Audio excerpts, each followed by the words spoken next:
Hello and welcome to episode 94, Crafting the Cosmos, the Role of Futuristic Thinking in the Space Industry, Part 2. So, we are continuing the conversation from episode 93. And the people who haven't listened to the episode 93, I would first recommend you to listen to that episode and then shift to episode 94 to very well connect with the conversation. So, yeah, coming back to the futuristic thinking topic with Kaori Becerril. How important is collaboration between different sectors, including private, public, academic, in driving design features in the space industry? Um, okay, so we start strong. Yeah. um, yeah, yeah. So it's in short, very important, but Yes. very very much important. When Yes. talking about futures thinking, this type of conversations, uh, they need to be held by many voices. So Yes. when talking for when doing an interview for a paper for the IAC later this year, um, I was talking with um oh with Tamira Snell. She's a futurist from the Copenhagen Institute, and also promoting some ideas with Lee Anderson. We were talking about the importance of futures, but as a privilege. So when talking or imagining about the future, it's a privilege. No, not anybody can be part of those conversations. Yes. As I told you in the last episode, those examples of futurist explorations of future scenarios come from United States of the European Union, which are contexts that are more developed, let's say, or have a Yes. little bit more leverage or privilege in the industry and the position in the world um, economic development. So um, when talking about that, not everybody has a chance to talk about the future or to care. Sometimes there are places or contexts where you don't actually care that much about the future, but you care more about addressing the challenges that are uh, happening right now. Yes. And that's something that happened, well, at least in my country, Mexico is a very, uh, well, there are very urgent matters to take care of that Yes. sometimes we don't address the future. So, in that matter, that's why it's very important to have everyone into the conversations when talking about what could happen in the future and what could we do to address those things into the future. So that's why this context of the privates, the private, the public, and the academic sectors within the space industry are so important because they have different points of view, they have different outtakes, and they have different experiences that could bring something new into the conversation. That's why I was saying, like, everybody is needed to have a voice, and it's important in order to build the Yes. future. And so these people who are experienced in different aspects of the space sector are important in order to build because one affects the other and they interconnect to each other. They can, if it's a really good relationship that it's built upon, you can have these three, let's say, columns working together in order to create a coordinated space system in the country or in the world. But if you don't have them conversating, then things will be stagnated and static and maybe different with different efforts from each side, but nothing is well coordinated and things actually don't go forward. But maybe sometimes they can repeat themselves with their projects, or maybe they cannot make informed decisions, or they can go further with their work. There was this recent workshop that my team and I had with the Mexican Space Agency, where we actually invited people from academia, the government, the public sector, and the private sector, so like so companies and the private industries. I mean companies. Um, and so they were saying that those conversations are so needed because so usually, I mean, yes, there are conferences where academic academia and public sector and commercial sector are being held, but it's more like a friendly conversation, not an exploration of what could happen in the future, and address Yes. those challenges in a very open manner. Yeah. So they were saying we need to collaborate with each other. We need to help with each other. I mean, if the government or the public sector of the space industry is not going to do everything, it needs from the private sector. But the private sector, the most of the projects or the clients come from the government. So we need to leverage that. And the academia not only informs or develop the capabilities of the people who's going to work Yes. on the future in the space industry, but also push the research projects. So it has to have so these sectors need to be part of the conversation when building the future, because everything is part of a complex system that helps each other and informs each other. And even if they're working in independently from each other, they also impact each other in very, maybe not such a positive way or an impactful way, but they also impact in this whole system that is built upon these decisions of conversations. So that's why it's very important to have this yeah, this collaboration and this participations when talking about the future. Why? And not only those sectors, even the general public, even the students, everyone who is involved, everyone who is impacted for the space industry decisions should be part of the conversation. Um, so in that way, everyone has a saying in the future that they want to build them.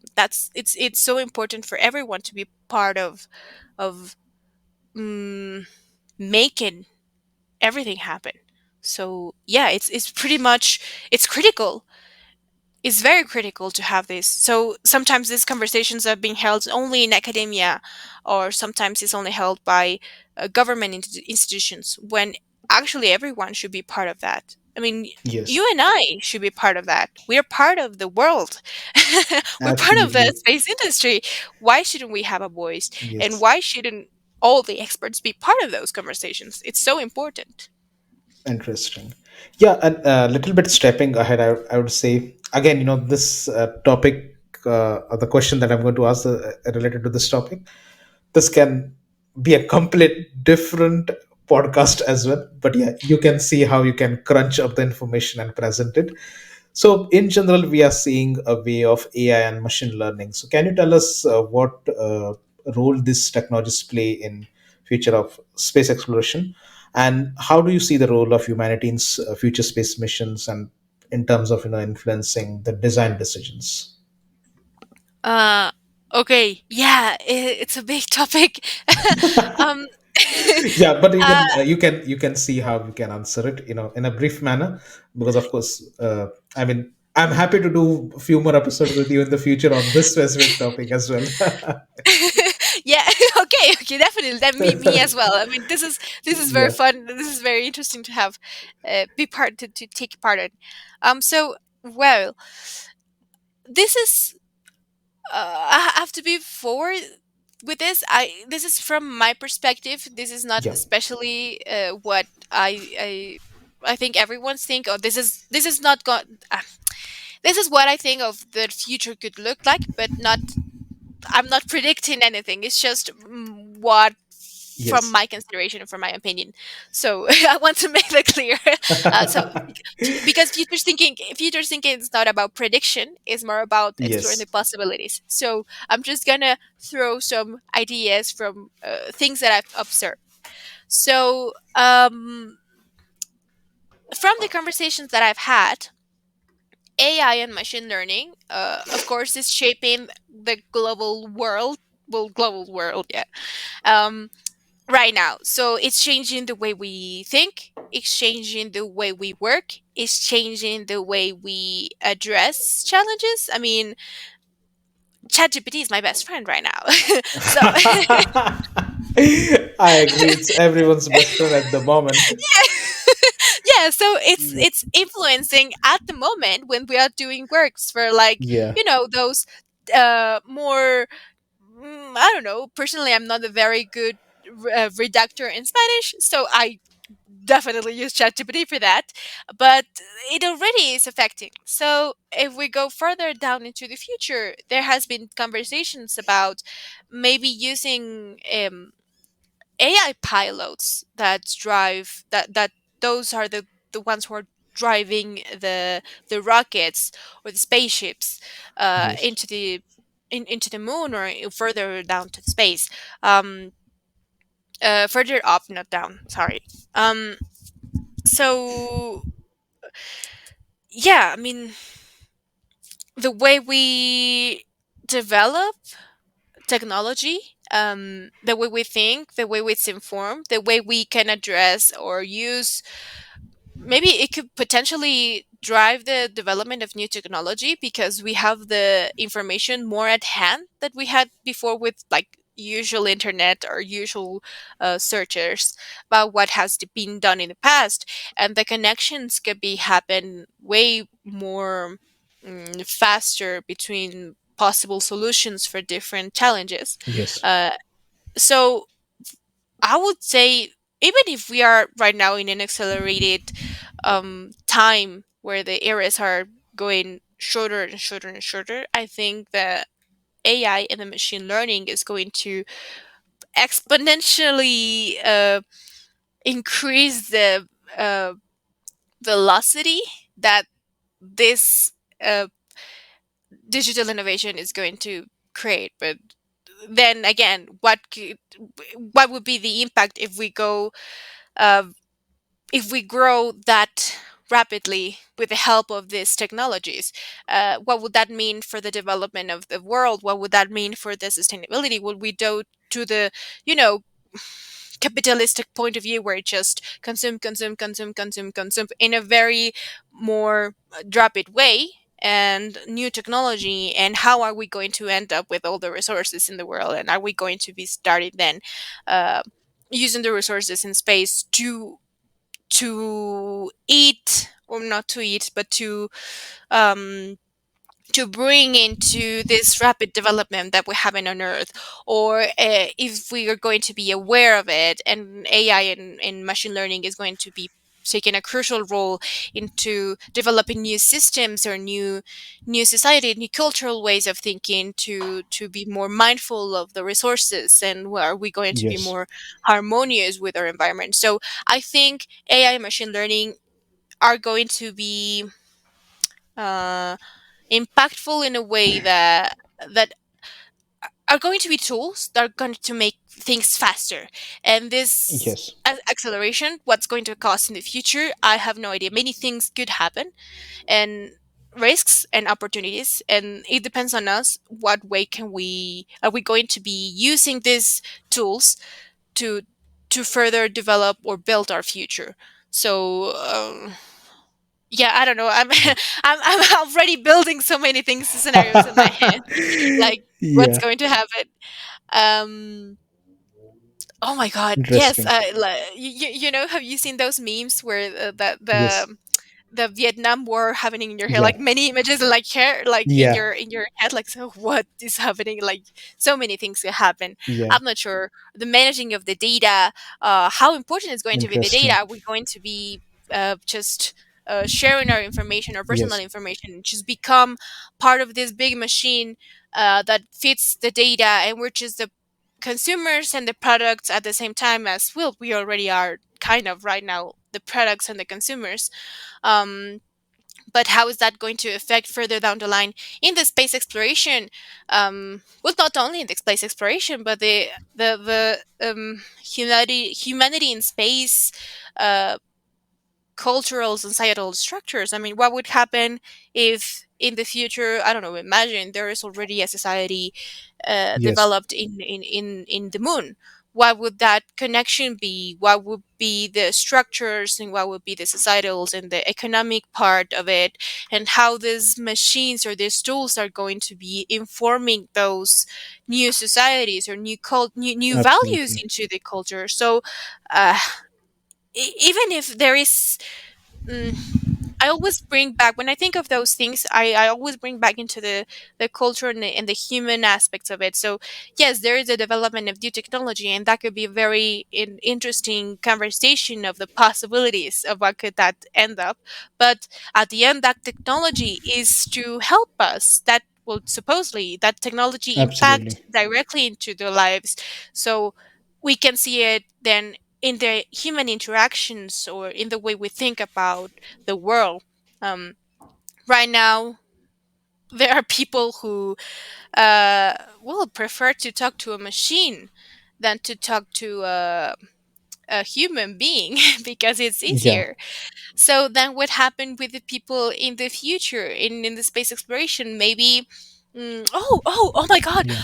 I just have this crazy scenario in my head. What about, I mean, if there is isolation in the Yes. world, in the astronauts aspects. Now imagine sending a person into space alone, but they don't feel alone and they can address their isolation while talking with the AI. So the AI could be a Companion. permanent companion. Yes, absolutely. Exactly. And they will have so many psychological, uh, not issues, but like complexities into the relationships. So maybe we have this AI coming with us into the exploration of the future and the space, and we don't need more camaraderie and Yes, and teams. We just need one person with an AI just so they don't feel lonely.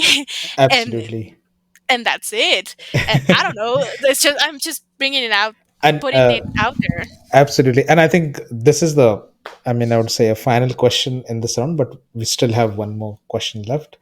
But yeah, this is the final question, I would say, related to the topic that we're discussing. So, still, I mean, I know I have pushed you a lot by asking about the AI, but still, from your perspective, in a strategic manner, if you can answer this in a brief way, that would be great. What do you think will be the next big breakthrough in space exploration, driven by futures thinking and strategic foresight? Oh my god, Omkar. Yeah, that Um, I know that's the reason I asked you. I have pushed you enough. I'm like, I'm Yeah. buffering right now. um, okay. From my perspective, Yeah, I think that the next breakthrough, it will be in a space infrastructure. There has I agree. been, I agree with this. I agree with this. I mean, It's we already important. have seen, yeah. I mean, we already have seen so many efforts about uh, manufacturing in Yes. space and manufacturing for tourism. So I think there is a big breakthroughs. It's not the experience with the space is not going to be longer from long distance. So general audiences could be having a more mm, reachable experience with the space, not Yeah. so much as from cameras from astronauts. Yeah. But it depends on the way we think about this infrastructure and who's going to be um, having access to those infrastructures and to those systems. I Yes. think if we go down to the path that we're having right now, uh, there is probably going to be this disconnection from the people who have more economical power.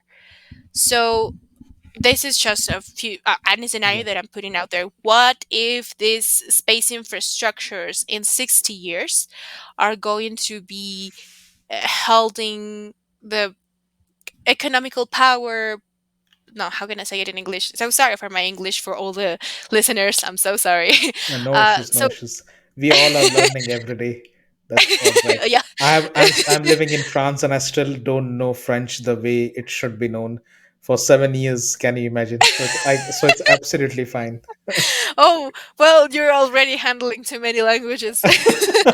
um, um, so just to finish my thought, just Yeah. imagine if we having this um, this is space infrastructures, but they're only accessible for those who have economical power.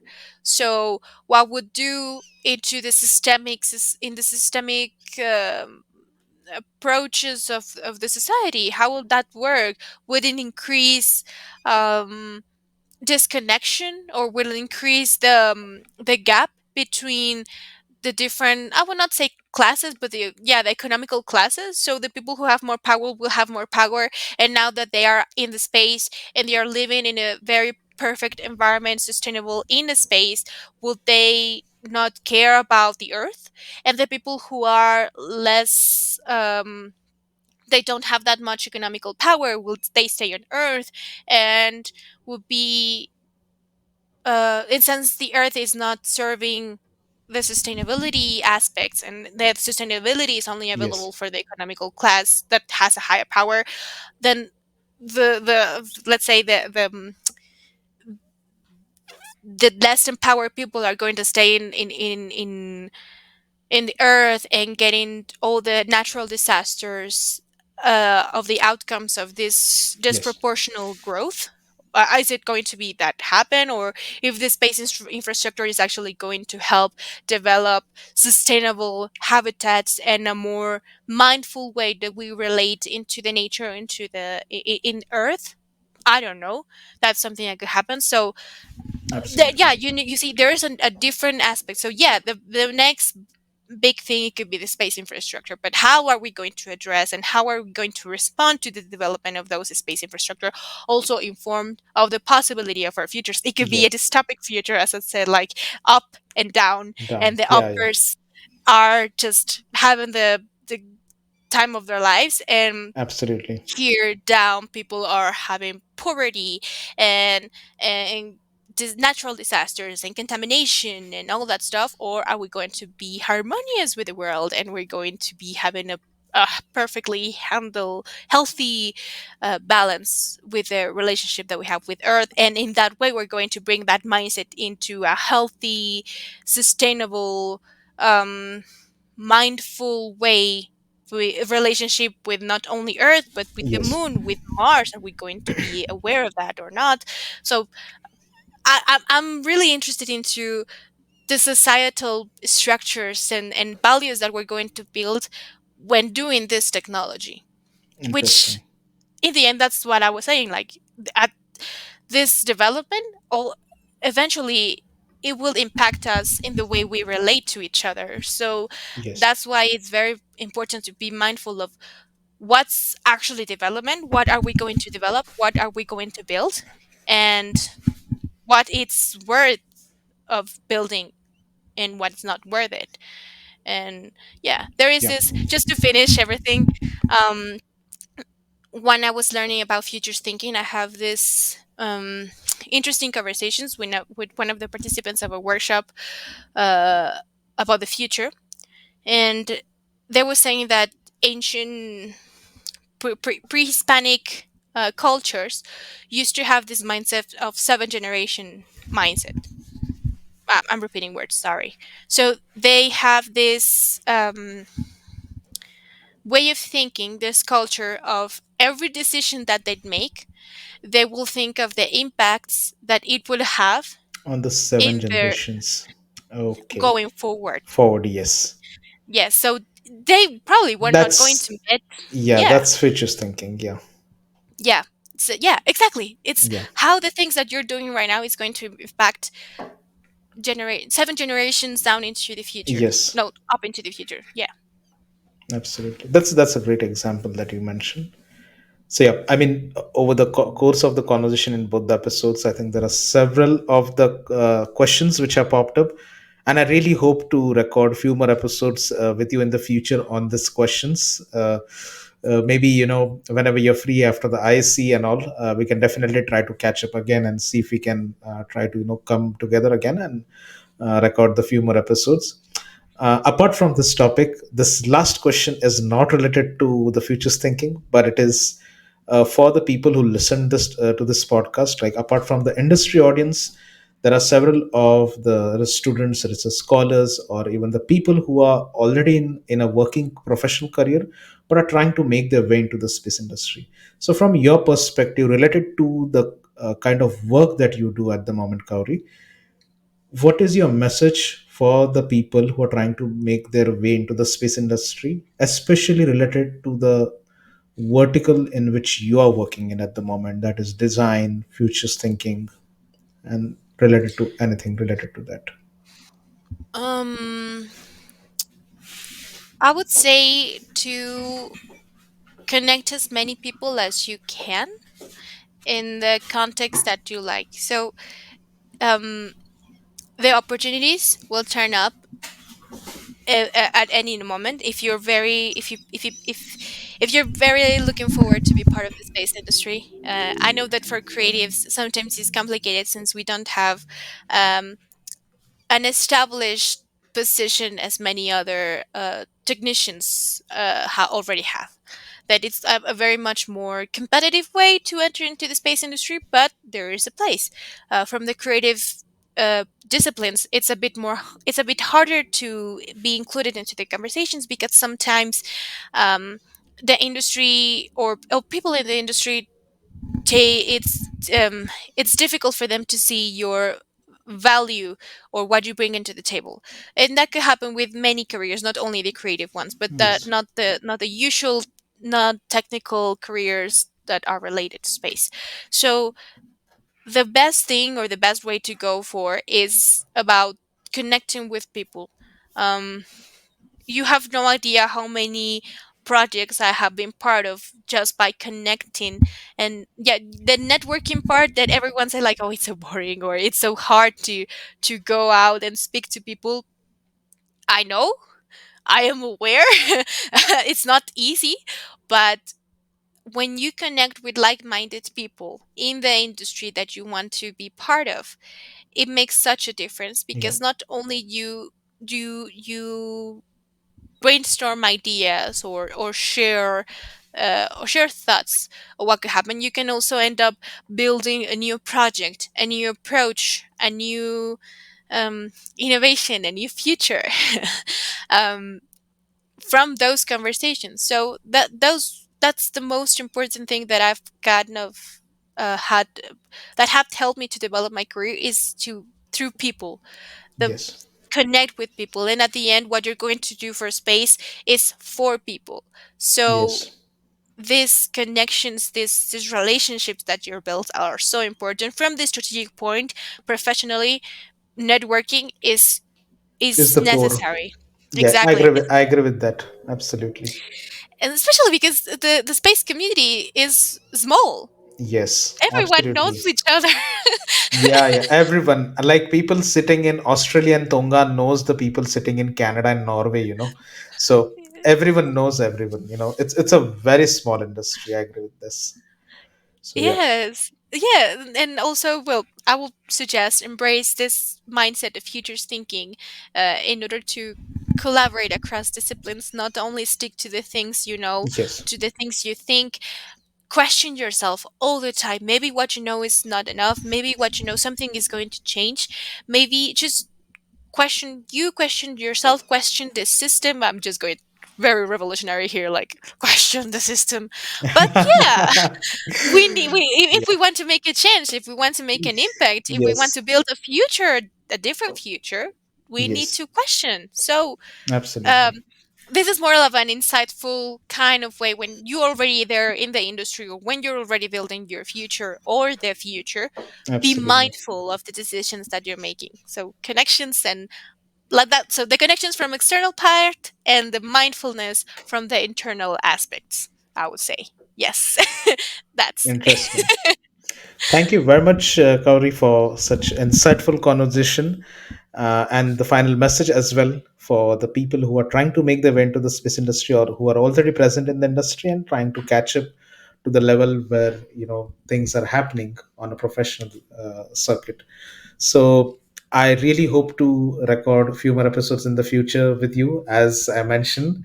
So yeah, have a good day, and I really hope to see you again in any of the space conferences. It would be great to record a podcast in person. Yeah. Definitely, I would love to. I know it was a very kind of a different type of episode. Maybe I didn't went into the technical stuff, more like a science Yeah. fiction kind of conversation. I hope it Yes. was interesting for everyone. I hope you Yeah, like yeah, it. I absolutely. It hope is you going bring to be some very value. interesting. Of course. Yeah. I personally enjoyed the conversation. Oh, that's so nice. That's so nice. Yes, Thank you, yes, Karen. And yes, for sure, I would love to have more yes. conversations with you and podcast and everything. More, Absolutely. more. Absolutely. Yes. Thank you. Thank you very much.